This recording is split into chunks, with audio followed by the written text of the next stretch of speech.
Well, good afternoon, everybody, and welcome to Weekly Wrap on Friday, the 16th of January. Anthony, just you and I today. What's going on? Yeah, we've just the two of us. Our other partner in crime is overseas. And because he's not here to defend himself, it's actually his birthday today, I believe, or it will be at some stage tomorrow. So, happy birthday to Luke. And I'm not sure that someone said on the phone to me today, goes, is he going on some sort of junket? And I'm like, yeah, no, not really. It's probably -2, -4 degrees or something where he's at the moment. And it's a short trip and quick turnaround. So, good luck with the jet lag, mate. And let's see how you go when you get back here. Yeah, happy birthday, Luke. The cake was good. Yeah, oh yeah, we didn't miss the cake. We do have cake when people's birthday, whether you're here or not. It doesn't really worry us. We're having cake either way. I love it. Hey, what's happening this week? It's been pretty sort of hectic. We'll do our usual market review and see what's been happening in the markets. Interestingly enough, it's been all green in Australia this week. So we've the market's actually up about 1.6, 1.7% as we speak, with a couple of hours to go, which has been nice. US, on the other hand, has had sort of a few up and down days, and they're currently sitting in the red. The S&P 500's off about zero point 0.3 for the week, and Nasdaq is off about 0.59 so far for the week. And not surprising given how much is going on in the US itself, and all the happenings around the world, which the US seem to be all over in some shape or format, having their fingerprints all over it. So yeah, there's a little bit going on in the world. Anthony, what do you reckon? Yeah, well, I'm sure we're going to touch on a few things that are happening in the US and what's going on over there. But yeah, a few bigger issues closer to home in the recent week. Yeah, look, we've had the pretty nasty bushfires in Victoria, which I believe are now slowly but surely getting under control. But a lot of people lost homes, and unfortunately some lives lost as well. Yeah, it's unfortunate. It's Victoria's prone to it, and particularly this time of year. Yeah, some big bushfires, particularly in the Otways and northern northeast Victoria. It's a worry. A lot of bushland and a lot of houses gone and towns suffering, and people a lot of electricity not still back in some areas. So not good. And the blame game has already started. There's one mob's blaming the other, government's involved, people are dodging questions. The Auditor General's been called into blame for some report not being released, and has actually bitten back and sort of said that we actually released the report back in November. I'm not sure what you guys are talking about. So there is a fair bit going on, and I believe hot off the press is that there will be some sort of investigation into the actual fires themselves. I don't think the ink has dried on the last investigation that we did on that front in Victoria. Mm. Yeah, it's always a worry in terms of how these things start, but yeah, when you get so many people impacted by it, there's always going to be a political spin, and someone's going to be left or trying to find someone to hold the can in terms of the responsibility or what hasn't been done. 100%. And unbelievably, if the bushfires weren't enough in exactly the same region, I don't know if you caught yesterday in Wye River, they actually had flash flooding, and like not just there was a bit of rain, it was unbelievable. I saw images of four-wheel drives getting swept into the ocean. Ridiculous. I think I heard on the news last night it was over 1 year of rain, average rainfall for that area in just over an hour. So you could that's that's just Amazing. mind-boggling in terms of the volume of water that would have had to have hit. Yeah, that's flash flooding on magnified. Oh, big time, big time. And I saw some footage of one of the big four caravan parks out there, and it just looked like an absolute war zone. It was crazy, and there would have been a lot of families still holidaying, still school holidays going on. A lot of people still not back at work either. So, yeah, I'm surprised there wasn't a lot more personal injury and the like over there. Yeah, and off the back of fires in that region, it's amazing country, isn't it? this is all within 7 days. It's just insane to look at that. Now we saw also in Australia, we saw the Royal Commission being called by the Albanese government around the hate speech, anti-Semitism laws, and already, not we just mentioned it before. The political fighting has already started. Looks like the coalition and the Greens have they're pretty much proposing to block the hate and anti-Semitism bill. So the political games have started on that front as well. Yeah, well, it's quite amazing in terms of the fact that Albanese was slow to call the Royal Commission. It probably will impact him in some way in regards to what action he didn't take. And now that they're trying to do something and get some law through, it's being blocked by the other side. So. Yeah, so there's you've got the gun lobby now involved. It is all happening, and unfortunately becoming a political football, as it usually does in these instances. And I'm not sure that there's any winners out of that, apart from just causing absolute chaos and more disappointment for people. Yeah, that's right. Hey, what about the government is hailing some success though. According to them, they are winning. They are winning big time because I believe 4.7 million social media accounts for under 16s have now been closed down. What are your thoughts on that? Well, the accountant in me, okay, just did some quick analysis in terms of if we've got I'm sure you did. population of circa, let's call it 30 million round numbers. The general population under 16 is generally around about 18%. So that's around about 540,000, 5.4 million, accounts roughly. They've closed down 4.7 million. Now, if you think of that, that's people up to the age 16. Most people under 10, I suspect, wouldn't have one. So there's so many double ups and triple ups of people with social media accounts that, yeah, I don't know. I think a number like that looks great for the government. Yeah, has it had the impact potentially? But yeah, I'm not sure. The numbers man in me also produces another cynic. So sorry to our listeners, they got two cynics on the screen today, and what the number that I'd actually like to see is not how many were simply shut down, but how many new ones were opened. And I'm tipping that there would be a couple of probably closer to 4 million that were open too, if we actually had the real data. But let's not get a win. Let's not get in the way of a good story by not producing all of the numbers that we actually need to make a decision about its success, eh? Mm. What about what we've seen? We mentioned the US earlier on. We can't sort of not discuss that. And in truth, it's the reason behind a lot of the volatility that we've seen, in markets this week, in particularly out of the US. And unfortunately it is game on in Iran at the moment, and the people of Iran have come out to protest. And if the numbers are accurate, and there's people saying that there are a lot more than that, there's some saying there's a lot less, but there's somewhere between 2.5 and 3,000 people have been killed as a result of the protests in Iran, and basically killed by police, military, and the like. There, the US has now piped in, and I thought it was a pretty sort of brutal statement. If you've been listening to what President Trump has had to say on the matter, he hasn't sort of shirked the issue. And the US ambassador to the UN, Mike Waltz, actually came out and said, he basically said President Trump is a man of action, not endless talks like we see at the UN. So he had a dig at the UN as well.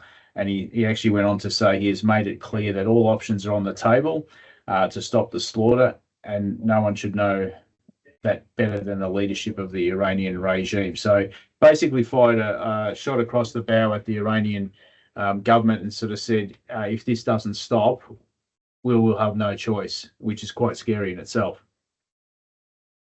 Yeah, well, there's nothing that I don't think he's got any barrier.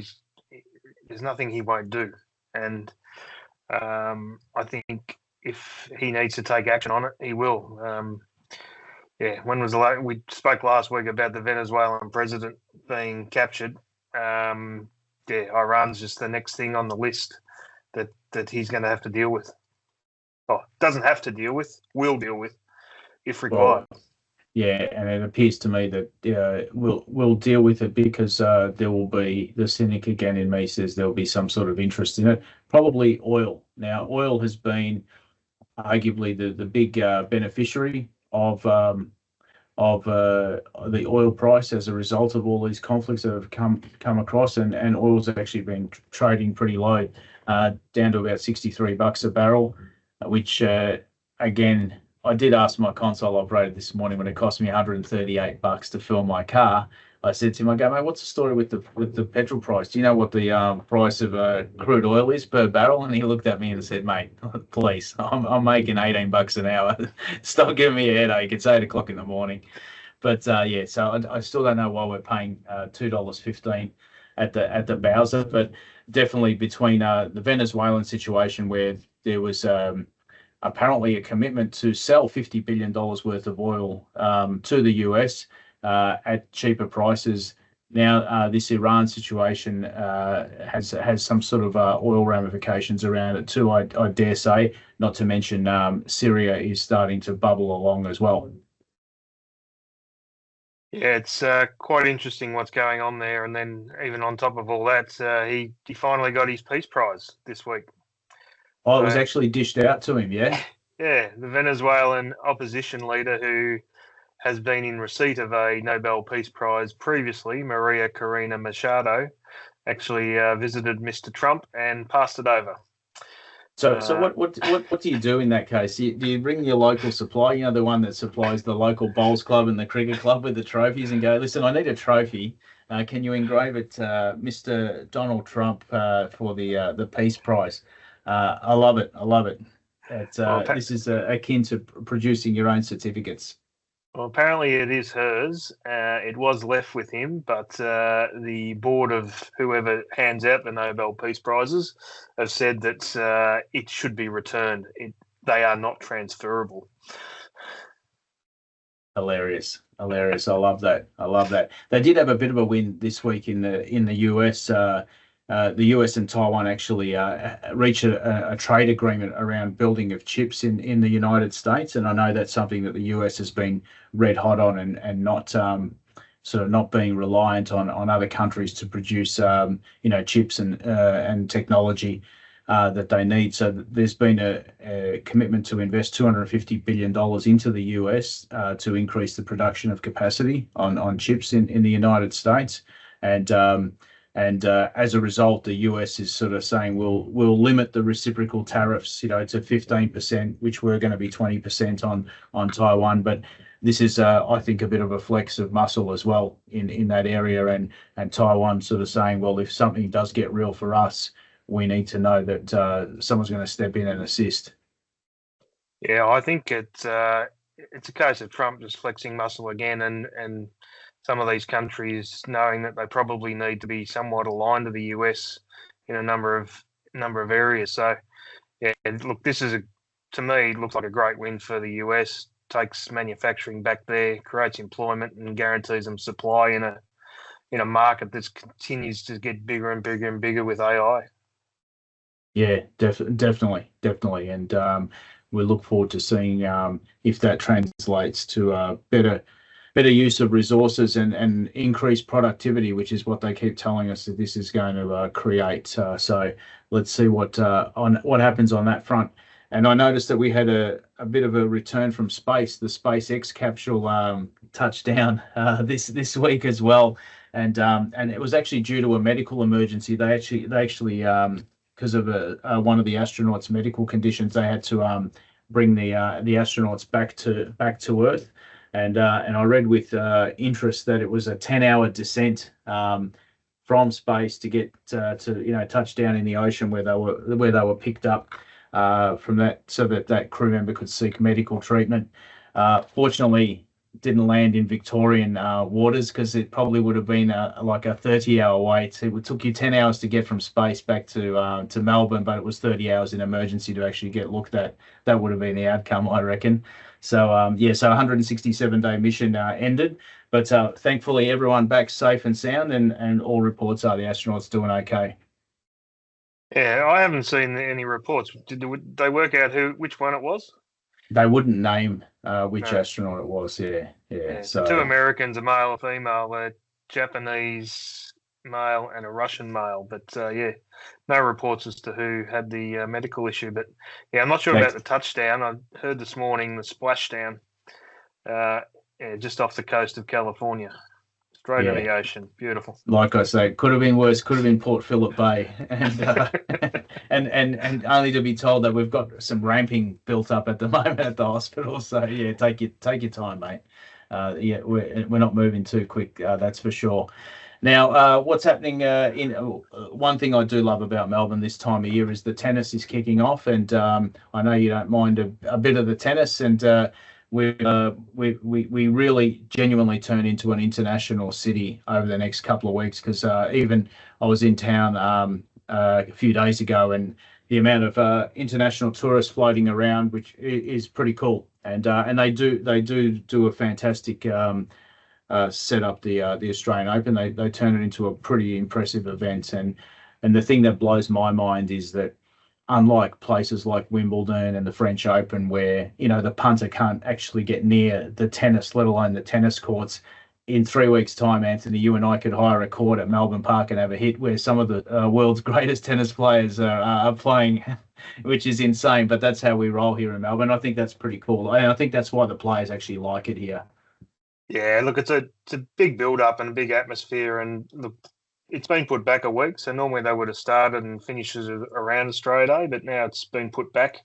Qualifiers have been on this week, and they're set to go on Sunday. I think the final qualifying was done yesterday or today. Yep. But I heard some news during the week, and I had it verified. The AO spend is 681 million. Is what they spend to put that event on. 111 of that is prize money. These are last year's numbers, of course. Wow. What do you think the income generation is? Yeah, Just they're not touched doing it because they're 500 not million breaking last in. year. They're not doing it because they're not breaking even. That's for sure. 500 million was the general revenue intake into the AO, and that excludes all the economic benefit to the city. So, Oh wow. yeah. So, when my daughter mentioned that to me during the week, I said, "Well, if you're the CEO of the Australian Open, you're not running that at losses for too long." So, Yeah, you're not. there's got to be other Yeah. reported income somewhere. But Yeah, you're certainly not. You're certainly not getting away with that. That's 100%. And maybe they've pushed it out by a week because they need to fill the wheelbarrows full of cash because the singles champion picks up, I think it's 4.2 million bucks for winning. What is it? 7 games? Not bad. well, good news is that, and this might be un-Australian, but I'll say it anyway. Bernard Tomic and Nick Kyrgios won't be playing singles, so they won't be on the back page of the Herald Sun. They probably won't get very little airtime in terms of sooking about their injuries. So yeah, if they're not in the news, then it's got to be good for everybody. I did see a young bloke. I think his name is escapes. I think it's Sweeney. Won through qualifying yesterday. Won through the final round of qualifying, and has guaranteed himself 150 grand in the first round.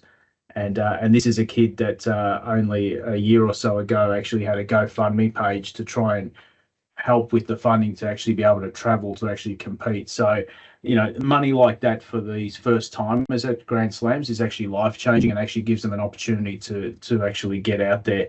But speaking of that, what about that new thing they had this week? They had that 1 point slam where they had all these people competing for 1 point, and a tennis coach from Sydney, an amateur, actually won it, knocked off some big names like Sinner in the process, and they actually won $1 million. And it was I don't know if you caught any of that, but it was actually quite fascinating TV because you literally play 1 point, and you don't, if you're a pro, you don't get your serve in, you're out. and it was actually amazing. And I was so rapt that one of these players that had, that's already won, 40, 50, 100 million bucks in prize money didn't take home the bacon. And it was this young bloke from Sydney who's won a mil. And the guy interviewed him and said, what are you thinking of doing with the money? He goes, oh, look, I'll probably buy a house. He goes, but I'm in Sydney, so it might only be half a house. So poor guy, he's in the wrong state to buy a house for $1 million. But I thought that was pretty good. As long as he's an amateur, he won't lose half of it in tax.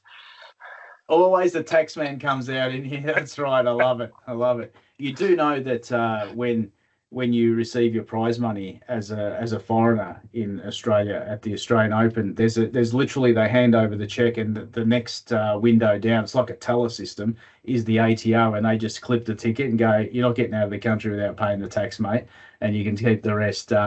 Which is pretty cool, because you can imagine some of these players would be a bit loose about lodging tax returns, I suspect.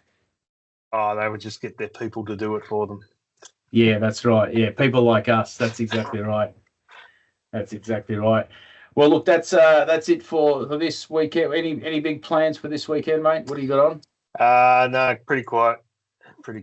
Weather should be okay. So yeah, a relaxing weekend, hopefully. Won't be ridiculously hot. So I'm hoping to land a big fish. Not fishing because I'm useless at it. I do love it, but I'm useless at it. But at Vic Market tomorrow morning, maybe a nice size snapper or blue eye. Get that on the Weber at some stage. I said, we'll turn one of those over at the household this weekend, so that should be fun. All right, 7 o'clock for dinner, or? Yeah, mate. And you bring the Chardonnay. Will do. Brilliant. All right, guys. Thank you for joining us. Hope you have a wonderful weekend. Stay safe, and we'll catch you all next week. And we'll see. I don't know if we'll have Luke back next week. We might, maybe we fly him in or something. He's due back either Friday or Saturday. Maybe we can dial him in from internationally. We'll see how we go.